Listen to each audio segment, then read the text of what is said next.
preek se titel is, niemand sal meer geleer hoef te word nie. En my vraag is, regtig? God se wet is veronderstel om ons karakters te vorm. En Galasiërs 5 beskryf hierdie karakter mooi. Dit sê, die vrug van die Gees is liefde, vreugde, vrede, geduld, vriendelikheid, goedhartigheid, getrouheid, nederigheid en selfbeheersing. Wie van ons kan sê dat ons al hierdie dinge perfek doen, perfek leef? Uit gewoonte uit, sonder om te dink daaroor, die hele tyd. Die hele tyd perfekte liefde, vreugde, vrede, geduld, vriendelikheid, goedhartigheid, getrouheid, nederigheid en selfbeheersing. Ek dink nie een van ons is daar. Kom ons open. Here, ek vra dat U ons verstande en ons harte sal oopmaak, Here, sodat ons die woord kan hoor. Maar Here, dat ons dit sal hoor met ons wese, sodat dit deel van ons sal word. Here, spreek. In Jesus naam. Amen. Amen. Vandag se skrifgedeelte is 'n konteks. Dit kom uit die brief van die Hebreërs. Die brief van die Hebreërs is deur al die jare, nog al die eeue, nogal redelik kontroversieel, maar dis kontroversieel as gevolg van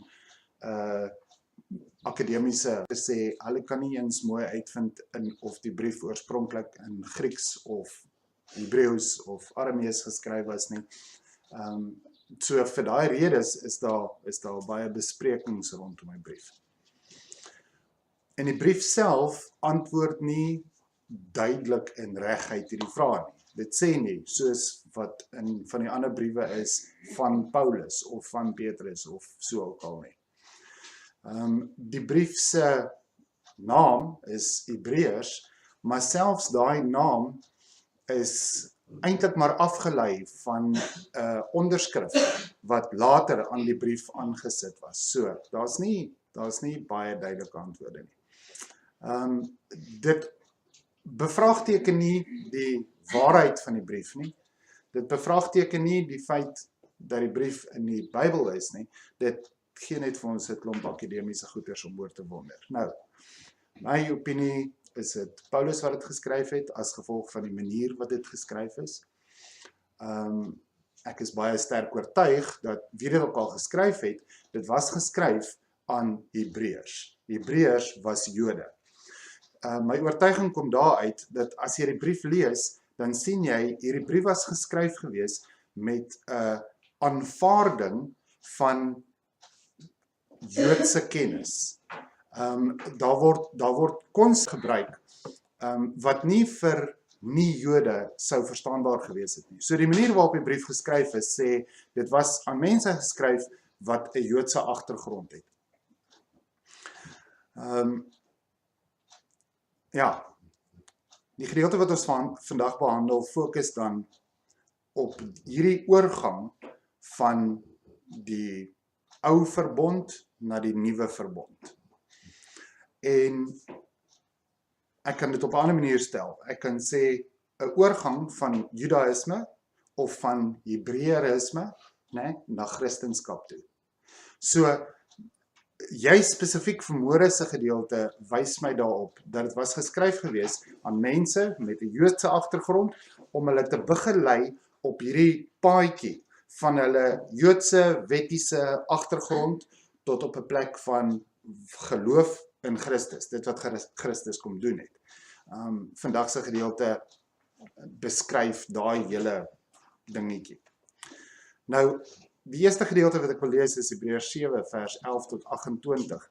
Nou, dit is 'n lang gedeelte, en dit is nie regtig waar die preek gaan nie, maar dis om konteks tot die preek te gee. So, Hebreërs 7 vers 11 tot 28 sê: Dit was in samehang met die Levitiese priesterskap dat die volk die wet van Moses ontvang het. As hierdie priesterskap volmaaktheid kon bewerk, waarom was dit dan nodig dat 'n ander priester volgens die priesterorde van Melchisedek aangestel moes word, van wie daar gesê word dat hy 'n priester volgens die orde van Aaron dat daar nie gesê gesê word dat hy 'n priester volgens die orde van Aaron sou wees nie. As 'n ander priesterskap kom, volg noodwendig ook 'n verandering in die wet. Ek sal nou 'n bietjie meer daarvan sê. Hy van wie hierdie dinge gesê word, behoort juis tot 'n ander stam, waaruit niemand ooit by die altaar diens gedoen het nie. Ek praat hier van Jesus. Jesus kom uit die stam van Juda af. Die mense wat diens gedoen het by die altaar was priesters uit die stam van Levi. Ja?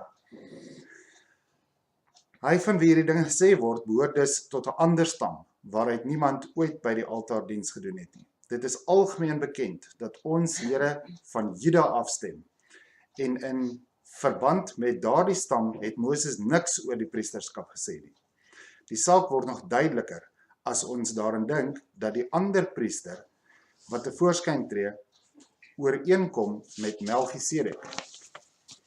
Deurdat hy priester word, nie deur die bepaling van die wet oor menslike afstamming nie, maar deur die krag van onvernietigbare lewe. Van hom word getuig, jy is 'n priester vir ewig, volgens die priesterorde van Melchisedek. Aan die een kant word die vroeë bepaling dus afgeskaf vanweë die kragteloosheid en nutteloosheid daarvan. Die wet het nie volmaaktheid bewerk nie. Aan die ander kant het 'n beter hoop ingetree, waardeur ons tot God nader. Dit het nie sonder die bevestiging met 'n eed plaasgevind nie. Die Lewiete het wel priesters geword sonder die bevestiging met 'n eed. Maar Jesus met 'n eed deur God, wat vir hom gesê het, die Here het dit met 'n eed bevestig, en hy sal dit nie herroep nie. Jy is priester vir ewig. So die Vader het dit van Jesus gesê. So het Jesus ook 'n beter verbond borg geword. Daar is ook 'n ander verskil. Omdat die dood die Levitiese priester verhinder het om aan te bly, was daar baie wat mekaar opgevolg het. Die een hoëpriester na die ander. Soos er die een gesterf het, was 'n ander een in sy plek aangestel. Omdat Jesus vir ewig bly, beklee hy 'n priesterskap wat nie op 'n ander oorgedra word nie. Daarom kan hy ook die wat deur hom na God gaan, eens en vir altyd verlos. Hy lewe vir altyd om vir hulle by God in te tree. Vir ons was so 'n hoëpriester nodig, een wat heilig, skuldeloos en sonder smet was, verwyder uit die midde van die sondaars en verhoog bo die hemele. Een wat nie, soos die hoëpriesters, elke dag offers hoef te bring, eers vir sy eie sondes en dan vir die van die volk nie. Hy het immers eens en vir altyd 'n offer vir die sondes gebring toe hy homself geoffer het. Die wet stel mense as hoëpriesters aan, en mense het swakhede, maar die uitspraak wat met 'n eed bevestig is en wat na die wet gekom het, stel die Seun aan as ewige en volmaakte hoëpriester. Nou, my boodskap vanmôre gaan nie probeer om die doel van die wet in ons lewens vandag te definieer nie. Ons het dit so 'n paar Sondag gelede gedoen. Hierdie gedeelte van hoofstuk 7 wat gaan oor die wet en die priesters, het ek gelees om konteks te gee aan die gedeelte uit hoofstuk 8 uit wat ek gaan gee. Vandag se boodskap gaan regtig oor die toepassing van hoofstuk 8 vers 9 tot 13. Maar nou wil ek net eers hierdie konteksgedeelte doen.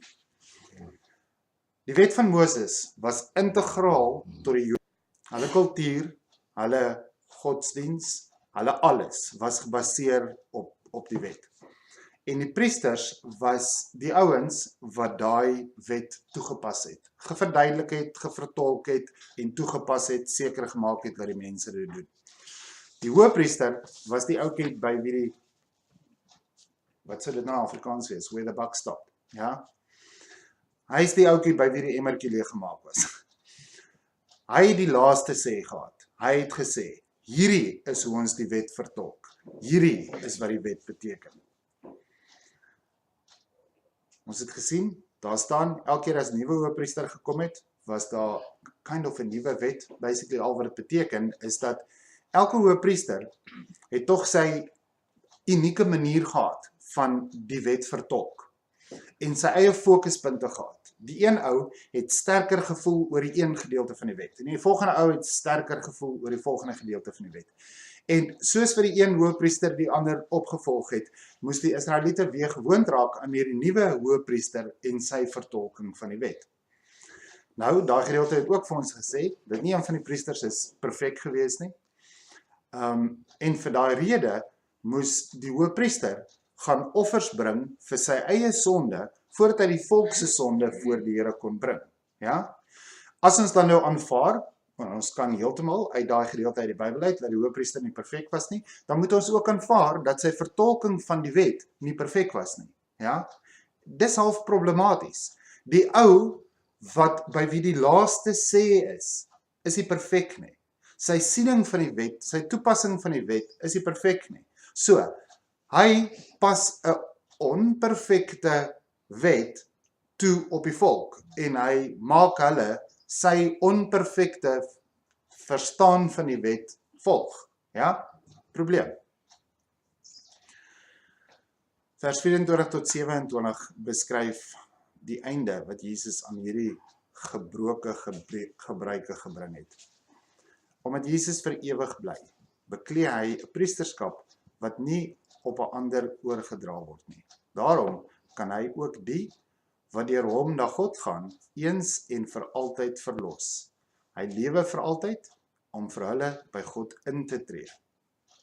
Vir ons was so 'n hoëpriester nodig, een wat heilig, skuldeloos en sonder smet is, verwyder uit die midde van die sondaars en verhoog bo die hemele. Een wat nie, soos die hoëpriesters, elke dag offers hoef te bring nie, maar sy eie sondes, vir sy eie sondes nie, en dan vir die van die volk nie. Hy het immers eens en vir altyd 'n offer vir die sondes gebring, toe hy homself geoffer het. Hoofstuk 7 wys dan vir ons die konteks van hoofstuk 8. Die ou verbond was gegrond op 'n stel reëls, wette, met 'n priester wat daai wette moet toepas op die mense wat die priester se leiding moet volg. Almal van hulle kan dit nie perfek doen nie, nie een van hulle kan dit perfek doen nie.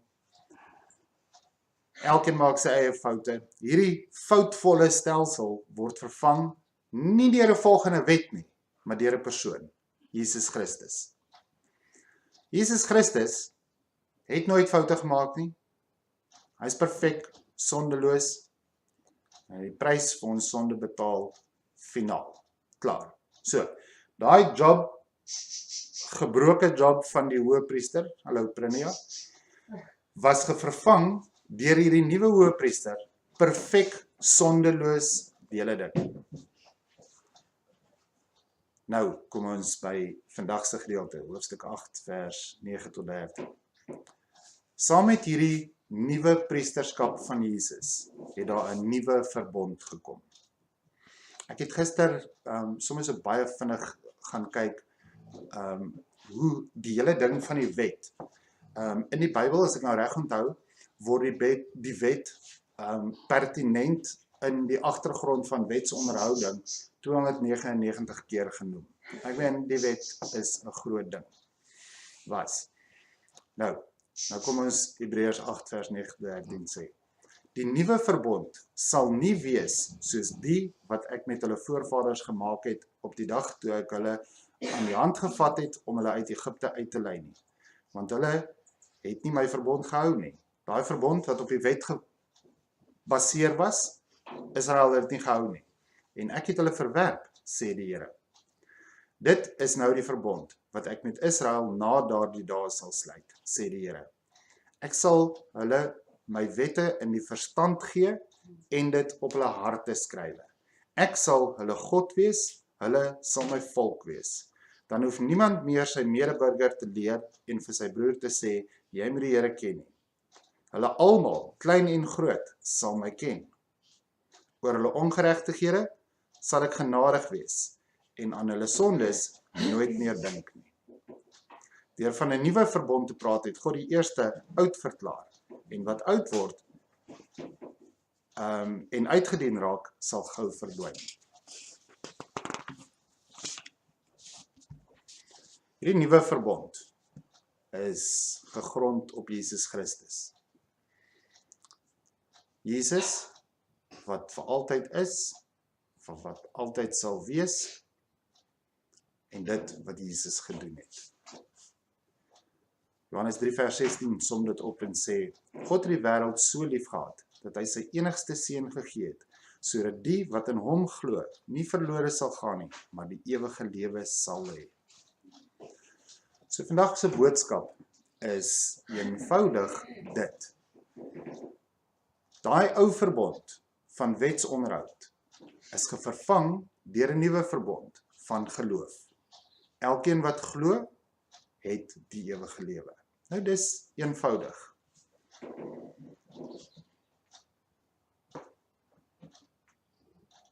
Vir daai rede gaan vandag se boodskap nie oor die beskrywing van hierdie eenvoudige feit of konsep nie. Dit gaan oor die toepassing van hierdie eenvoudige feit. En baie keer is 'n formule kan baie eenvoudig wees, maar die toepassing daarvan is nie altyd so maklik nie. Wie van julle wil gou opstaan en vir my 'n mooi beskrywing gee van wat beteken E = mc²? Okay, niemand wil opspring nie. Dit het 'n baie slim ou, Albert Einstein, gevat om daai kort formuletjie, te formuleer. Maar daai kort formuletjie, is klein en kort, maar hy is nie so maklik om toe te pas nie. Ja? Nou, dis die punt hiermee. Johannes 3 vers 16 sê, God het die wêreld so lief gehad, dat hy sy enigste seun gegee het, so wie wat in hom glo, nie verlore sal gaan nie, maar die ewige lewe sal hê. Maar die toepassing daarvan is nie so eenvoudig nie. Toe die Israeliete uit Egipte uitgestap het God vir hulle 'n nuwe land beloof, Kanaan. Ja? Ek glo ons almal ken die storie. Israel het wel in Kanaan aangekom, maar dit was kind of 42 jaar later. En die mense wat Egipte uitgestap het, kom ons sê baie rofweg gesproke 2 miljoen van hulle. Uit daai hele 2 miljoen het 2 in Kanaan aangekom. Nou vra ek vir julle, het God se belofte gefaal? Nee, daai generasie het gefaal. Die belofte was aan hulle gemaak. Die Here sê, hy gaan vir hulle 'n nuwe land gee. Net 2 van hulle het daai belofte in hulle lewens waar geword. Die vraag is hoekom? God het nie gefaal nie, hulle het gefaal. En hulle het gefaal in geloof. Die Here het gesê, ek gee vir julle 'n nuwe land. En toe is hulle te bang om in 'n nuwe land in te gaan. En toe ontvang hulle dit nie. In Hebreërs 8 lees ons van nog so 'n belofte wat God gemaak het. En God het hierdie belofte al in Jeremia se tyd gemaak. Hierdie gedeelte in Hebreërs is 'n aanhaling uit Jeremia 31 uit. En hierdie belofte het waar geword met Jesus. Maar die vraag is, glo ons dit? Of gaan ons dieselfde paadjie stap as die Israeliete, waar die Here vir hulle gesê het, ek gee vir julle 'n nuwe land, en hulle het dit nooit geontvang nie. Die volgende generasie het dit eers geontvang. Miskien moet ons mooi kyk, presies wat dit is wat God gesê het, en wat dit is wat God beloof het. En dan moet ons onsself afvra, glo ons dit wat God gesê het? En weet jy, partykeer hoor ons ore wat hulle wil hoor. Glo ons regtig dit wat God gesê het? Of glo ons dit wat ons wil hoor? Vers 9 van Hebreërs 8 wys na die geloof van die Israeliete. Daai geloof was hand aan hand met wetsonderhoud en hulle het gefaal. En regtig, ons sit vandag nog met daai probleem. Ons sê, ons glo in Jesus, maar ons val in die wetsonderhoud. So, as dit van die wet afhang het, dan sou ons nog steeds soos die ou Israeliete met dieselfde probleem gesit het, maar vir daai rede het God ons nou 'n nuwe verbond gegee, so dit hang nie meer af van wetsonderhoud nie. Vers 10 sê, dit is nou die verbond wat ek met Israel na daardie dae sal sluit, sê die Here. Ek sal hulle my wette in die verstand gee, en op hulle harte sal ek dit skrywe. Ek sal hulle God wees, en hulle sal my volk wees. Nou, die gedeelte wat sê, in daardie dae, né? Dit verwys na die tydperk wat ingelei is deur Jesus. Maar nie die tydperk rondom Jesus se lewe nie. Van Jesus af, alles vorentoe. So ons lewe in hierdie dae, ja? Ons lewe onder hierdie nuwe verbond. Hierdie nuwe verbond is van toepassing op elkeen van ons. Hierdie nuwe verbond of nuwe belofte is 'n belofte wat God aan elkeen van ons maak. In Jeremia se tyd al het hy dit voorspel en hy het gesê met Jesus gaan hierdie verbond of ooreenkoms ingebring word. Jesus het gekom, hy het gelewe, hy het gesterf aan die kruis, hy het opgestaan. Dit maak hierdie nuwe verbond absoluut standvastig. Hierdie nuwe verbond is met my en met jou. Die tweede gedeelte wat ons mooi moet sien, is daar staan, wat ek met Israel na daardie dae sal sluit. Nou Israel moet ons dan nou ook mooi verstaan. Israel beteken elkeen van God se kinders. Galasiërs 3 vers 26 tot 29 beskryf dit sê, deur hierdie geloof in Christus Jesus is julle nou almal kinders van God. Want julle almal wat deur die doop met Christus verenig is, het nou deel geword van Christus.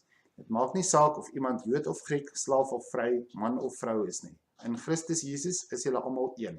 As julle aan Christus behoort, is julle ook nakomelinge van Abraham en erfgename kragtens die belofte van God.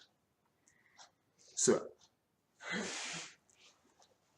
in Christus Jesus, in geloof, dit beteken nie dat die hele wêreldse mense kan nou gesien word as Israel nie. Dit sê, geloof in Jesus Christus maak my deel van God se familie, God se volk, die Israel waarvan hier gepraat word. Geloof in Jesus Christus beteken ek lewe met hom in my. So, as ek aan Christus behoort, dan is ek 'n erfgenaam van hierdie belofte wat sê ek sal hulle my wette in die verstand gee en op hulle harte skrywe. Ek sal hulle God wees en hulle sal my volk wees. So ek kan nou sê, ek glo in Jesus Christus. Daarom sal God sy wette in my verstand gee en in my hart. God is my God, ek is deel van sy volk. Ja?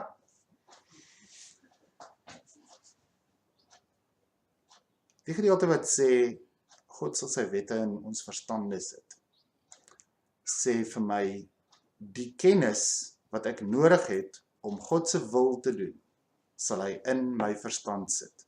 Ek het nie meer 'n menslike hoëpriester nodig om aan my te verduidelik en al hierdie dinge te doen nie. God gee dit in my verstand. Jesus was die laaste hoëpriester, finale, perfekte en ewigdurende hoëpriester. Deur Jesus is God se wette in my verstand. Die tweede ding is, God sê, hy sal die wette in ons harte sit. Nou in ons harte beteken, die Here sal my die passie gee om sy wette te volg. Die Here sê, hy beloof, hy sal my die passie gee om sy wet te doen. Nie net my kopkennis nie, maar hartkennis. Met ander woorde, die begeerte om God se wil te doen. En dan sê God, hy sal ons God wees. Nou hierso wil ek 'n ou aanhaal in die naam van Barnes, Albert Barnes. Hy het 'n paar eeue gelede gelewe, maar ek dink sy beskrywing van hierdie gedeelte, God sê hy sal ons God wees, is absoluut wonderlik. Barnes sê, he would be their lawgiver, their counselor, their protector, their redeemer, their guide. He would provide for their wants, defend them in danger, pardon their sins, comfort them in trials, save their souls. He would be a faithful friend and would never leave them nor forsake them. It is one of the inestimable privileges of his people that Jehovah is their God, the living and ever-blessed being who made the heavens, sustains them, the relation of a protector and a friend. Kan julle dit imagine? and they may look up to heaven feeling that he is all which they could ever desire in the character of a God. God se karakter is die perfekte karakter. Alles wat ons nodig het in 'n heerser is in God. And they shall be to me a people. This is not merely stated as a fact, but as a privilege. It is an unestimable blessing to be regarded as one of the people of God, and to feel that we belong to him, that we are associated with those whom he loves, and whom he treats as his friends. Amazing.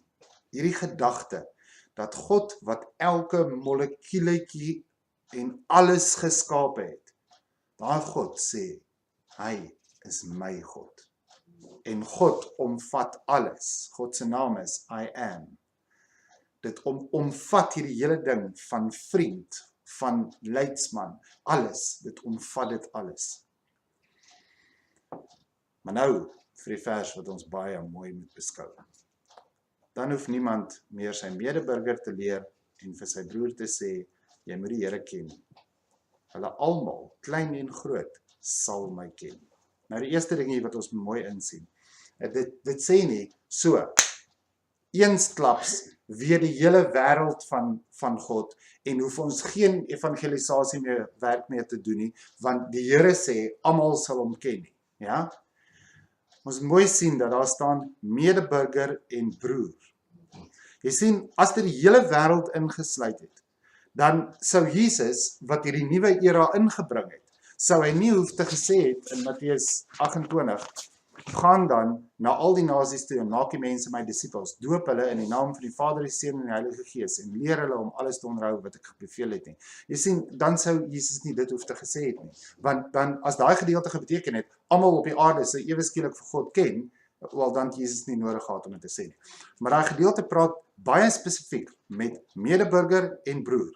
Met ander woorde, daai gedeelte sê baie spesifiek, die wat Jesus klaar aanvaar het, sal nie meer hoef geleer te word nie. Ja? Sê julle met my nog, kind of? Ja? Okay. Ons moet wel Christus na die wêreld toe uitvat. Vers 12 gee die verduideliking. Dit sê, oor hulle ongeregtighede sal ek genadig wees en aan hulle sondes nooit meer dink nie. Nou dudes, as daai vorige gedeelte dan nou sê, een kind van die Here, of een Christen, sal nie meer 'n ander Christen hoef te leer nie.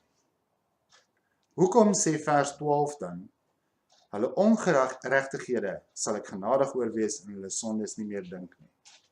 As ons nie meer enige leer nodig gehad het nie, dan sê dit, ons is perfek.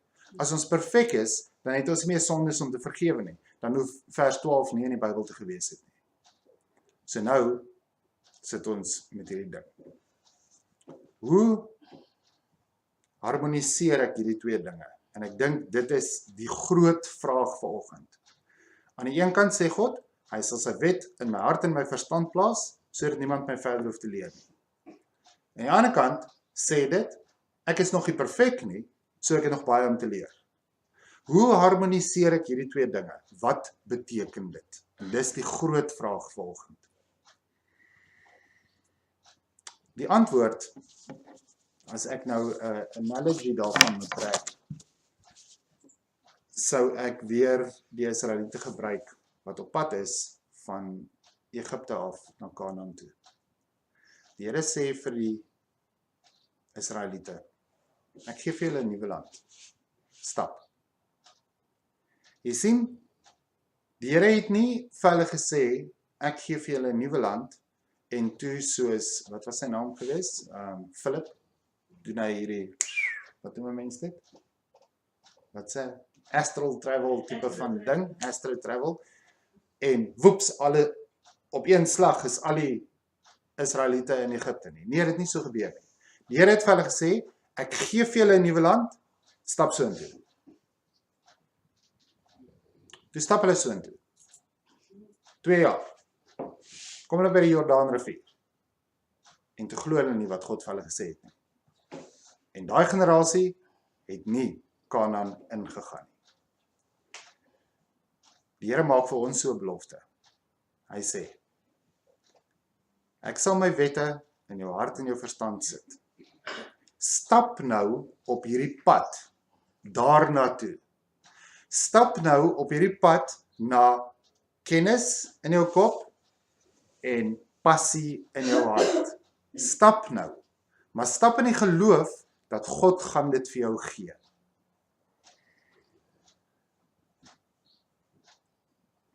Hierdie stap beteken, ek moet dit soek, ek moet dit leer, en ek moet dit oefen, beoefen, oefen. Niemand hoef my te dwing nie. Die dominee hoef nie by my huis 'n draai te kom maak en sê, jy moet, nie.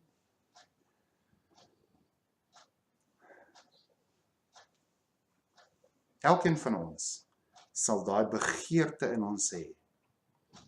Ek gaan kerk toe om God te hoor. Ek gaan luister na oom Angus om God te hoor. Ek luister gospel musiek om God te hoor. Ek aanvaar dat die boodskap kom van God af. Nie van die dominee of oom Angus of Ken Helser nie. Die boodskap kom van God af. Ek aanvaar die boodskap van God af. Ek lag baie keer as mense so krities is oor dominees se manier van preek, hulle boodskap, hulle whatever. As jy krities is oor die dominee se boodskap, dan het jy nog nie hierdie nuwe belofte geaanvaar nie, want jy sien, dan luister jy na 'n mens in plaas van na God. God gebruik mense, maar ons moet na God luister, nie na mense nie. Ek vertrou op hom. Hy leer my meer en meer. En hierdie leerding is nie 'n stil sit ding nie. Dis nie, ek gaan sit, God plak 'n USB-kabel in my kop en download sy wet in my kop en af in my hart nie. Dit sê, ek doen, ja. Jesus homself het dit gesê in Matteus 7 vers 7 en 8. Hy het gesê, vra en vir julle sal gegee word, soek en julle sal kry, klop en vir julle sal oopgemaak word, want elkeen wat vra ontvang, elkeen wat soek, kry. Vir elkeen wat klop, sal oopgemaak word. En hierdie vra en soek en klop ding is 'n lewenswyse. Ek het dit al hoeveel keer vir julle gesê. Dit kan vertaal word as 'n vra en hou aan vra, soek en hou aan soek, klop en hou aan klop. Jy sien, die probleem is, as ek nie vra, soek en klop nie, dan is daar 'n integrale probleem. 2 Korinte 13 vers 5 sê, stel julleself op die proef en ondersoek julleself. Met ander woorde, toets jouself, of julle in die geloof lewe. Hy sê, toets jouself of jy in geloof lewe. Besef julle dan nie, dat Christus Jesus in julle is nie. As Christus Jesus in my is, dan is sy wet in my hart en in my verstand. Maar Paulus sê, toets julleself, ondersoek julleself. As Christus nie in julle is nie, as sy wet nie in jou hart of in jou verstand is nie, so nie, het julle die toets nie deurstaan. Hy sê, wel dan is Jesus nie in jou lewe nie. So, in my eie woorde, sou ek dit sê. Toets jouself.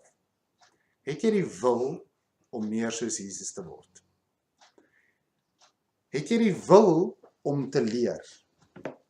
Liefde is iets wat ek doen aan ander mense. Ek is lief vir my vrou. Dit is liefde. Liefde is nie, my vrou kom vra vir my vir liefde nie. Liefde is, ek gee vir my vrou onbaatsigtige, totale liefde. Vir daai rede sê hierdie gedeelte, mense sal nie meer mense hoef te leer nie. My vrou sal nie meer na my toe hoef te kom en te sê, hê my asseblief lief nie, want ek het haar lief. Jy sien, in daai sin, gaan mense nie meer na my toe moet kom en sê, sit sodat ek jou kan leer nie. As ek die wil het in my om te soek en te klop en te leer, dan sal ek gaan kerk toe en gaan leer.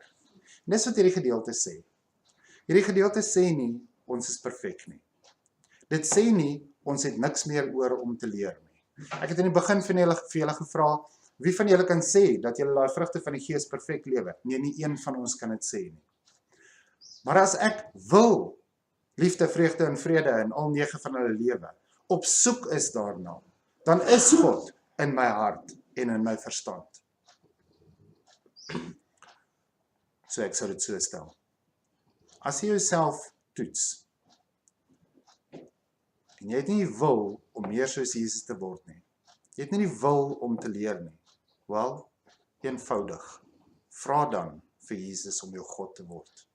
Vra dan vir Jesus om in jou te kom woon. Maar indien wel, as jy wel daardie wil het, daardie dryf, daardie passie om God se wil te doen, weet dit, dat deur God se genade is hy op pad na die beloofde land. Die Israeliete moes stap deur die woestyn. Die van hulle wat geglo het ook deur die 40 jaar se al om die bergtrek gegaan, Joshua en Caleb, maar hulle het daar uitgekom. Jy sien, hierdie paadjie van my, van meer soos Jesus word, is 'n paadjie van geloof. God is in my hart, God is in my verstand, Jesus bly in my.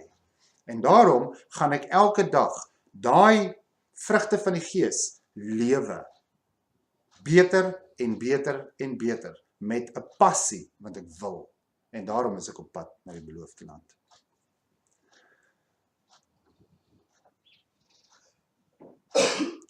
Heer, gee asseblief elkeen van ons die eerlikheid met onsself, sodat ons, soos wat Paulus in Korinte sê, onsself kan ondersoek, sodat ons ons eie harte en verstande kan ondersoek, en vir onsself kan vra, het ek nog die wil om vir myself te leef, of het ek die wil om vir God te leef? En Here, help ons asseblief om maar vraag eerlik te antwoord, en dan reg te reageer op die antwoord. Vra dit in Jesus se heilige naam, Heer. Amen. Die Here sal julle seën en julle beskerm. Die Here sal julle met deernis na julle kyk en aan julle genade betoon. Die Here sal julle gebede beantwoord en vir julle vrede gee. Amen. Dankie. Ek wil graag vir ons nog 'n sang speel.